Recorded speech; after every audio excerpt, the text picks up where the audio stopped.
नमस्कार दोस्तों, स्वागत करता हूं आपका मेरे चैनल कंप्यूटर चैप्टर जीएस में। सीपीसीटी सिलेबस की इस सीरीज में पिछले वीडियो में हमने टाइप्स ऑफ कंप्यूटर के बारे में डिटेल वाइज आपको पढ़ा चुके हैं, तो आप उस वीडियो को एक बार जरूर चेकआउट करिएगा। आज की वीडियो में हम आपको टाइप्स ऑफ कंप्यूटर के वेरी इंपॉर्टेंट टॉप 10 क्वेश्चंस को बताएंगे जो एमपी, सीपीसीटी और सभी गवर्नमेंट एग्जाम में अक्सर पूछे जाते हैं। तो चलिए दोस्तों, बिना टाइम वेस्ट किए शुरू करते हैं आज का अपना वीडियो। सबसे पहले अपने क्वेश्चन नंबर फर्स्ट की तरफ बढ़ते हैं दोस्तों। तो सबसे पहले क्वेश्चन नंबर फर्स्ट आपसे पूछ रहा है दोस्तों कि अपना जो डिजिटल कंप्यूटर होता है उसे अपन कितने वर्गों में बांट सकते हैं। तो दोस्तों ध्यान से देखिएगा, डिजिटल कंप्यूटर को अपन 4 भागों में बांट सकते हैं। पहला माइक्रो कंप्यूटर, दूसरा मिनी कंप्यूटर, तीसरा मेन फ्रेम कंप्यूटर और चौथा अपना सुपर कंप्यूटर। एक बार और रिपीट कर देता हूं दोस्तों, डिजिटल कंप्यूटर को 4 भागों में micro computer, mini computer, main frame computer और सुपर कंप्यूटर में बांटा गया है। तो अच्छे से याद रखिएगा दोस्तों। चलिए अपने अगले क्वेश्चन नंबर 2 की तरफ बढ़ते हैं। तो क्वेश्चन नंबर 2 आपसे पूछ रहा है दोस्तों कि माइक्रो कंप्यूटर को और किस नाम से जाना जाता है। क्या माइक्रो कंप्यूटर को पर्सनल कंप्यूटर भी कहा जाता है, या फिर सुपर कंप्यूटर कहा जाता है, या फिर दोस्तों मेन फ्रेम कंप्यूटर कहा जाता है, या फिर इसे केवल माइक्रो कंप्यूटर ही कहा जाता है। तो अच्छे से याद रखिएगा दोस्तों, माइक्रो कंप्यूटर को पर्सनल कंप्यूटर भी कहा जाता है। क्लियर है ये पॉइंट दोस्तों।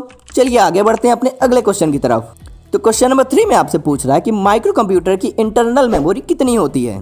ऑप्शन ए 256 KB, या ऑप्शन बी 250 KB, या फिर दोस्तों ऑप्शन सी 252 KB, या फिर दोस्तों ऑप्शन डी 260 KB। तो दोस्तों इसका जो करेक्ट आंसर है अपना वो है ऑप्शन नंबर ए यानी 256 KB।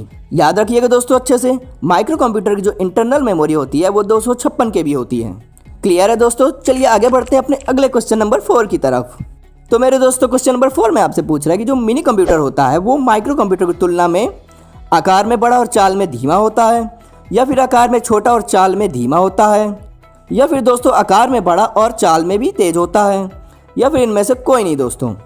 तो अच्छे से याद रखिएगा दोस्तों, जो अपना मिनी कंप्यूटर होता है वो आकार में बड़ा और चाल में तेज होता है। तो अपना ऑप्शन नंबर सी बिल्कुल सही हो जाएगा। क्लियर है दोस्तों। आगे बढ़ते हैं अपने अगले क्वेश्चन नंबर 5 की तरफ। तो दोस्तों क्वेश्चन नंबर 5 में आपसे पूछ रहा है कि जो मेन फ्रेम कंप्यूटर होता है वो मिनी कंप्यूटर की तुलना में अधिक भंडारण क्षमता और ज़्यादा तेज रफ्तार वाले होते हैं, या फिर दोस्तों कम भंडारण क्षमता और ज़्यादा तेज रफ्तार वाले होते हैं, या फिर दोस्तों कम भंडारण क्षमता और कम रफ्तार वाले होते हैं, या फिर इनमें से कोई नहीं दोस्तों। तो दोस्तों अच्छे से याद रखिएगा, जो मेन फ्रेम कंप्यूटर होते हैं अपने वो मिनी कंप्यूटर की तुलना में अधिक भंडारण क्षमता यानी हाई कैपेसिटी और मिनी कंप्यूटर से तेज काम करने वाले होते हैं। क्लियर हुआ दोस्तों।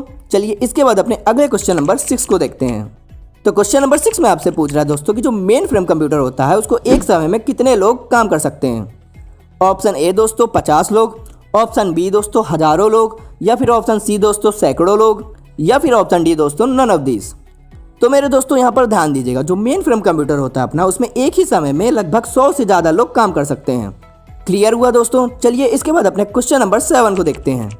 तो क्वेश्चन नंबर 7 पूछ रहा है दोस्तों आपसे कि वर्तमान समय में उपयोग हो रहे कंप्यूटर किस श्रेणी के हैं।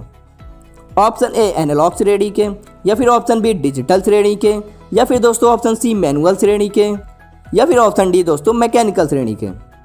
तो इस पॉइंट को अच्छे से नोट करिएगा दोस्तों। प्रेजेंट टाइम यानी अब के समय में डिजिटल कंप्यूटर की श्रेणी के कंप्यूटर का यूज़ किया जाता है। एक बार और रिपीट करता हूं दोस्तों, प्रेजेंट टाइम में डिजिटल कंप्यूटर की श्रेणी के कंप्यूटर को यूज़ किया जाता है। क्लियर हुआ दोस्तों। चलिए इसके बाद अपने अगले क्वेश्चन नंबर 8 को जानते हैं। तो क्वेश्चन नंबर 8 आपसे पूछ रहा है दोस्तों कि संकेतों को इनपुट के रूप में प्रयोग करने वाले कंप्यूटर क्या कहलाते हैं। Option A analog computer, option B digital computer, या फिर दोस्तों ऑप्शन सी हाइब्रिड कंप्यूटर, या फिर दोस्तों option D none of this. तो दोस्तों अच्छे से ध्यान दीजिएगा, वो कंप्यूटर जो इलेक्ट्रॉनिक सिग्नल को इनपुट के रूप में लेके काम करता है वो है अपना डिजिटल कंप्यूटर। तो अपना ऑप्शन नंबर बी बिल्कुल सही हो जाएगा। तो ये क्वेश्चन क्लियर हुआ दोस्तों। चलिए अपने अगले क्वेश्चन नंबर 9 को देखते हैं। तो क्वेश्चन नंबर 9 में आपसे पूछ रहा है दोस्तों कि पेट्रोल पंप पर लगे हुए कंप्यूटर किस प्रकार के कंप्यूटर होते हैं।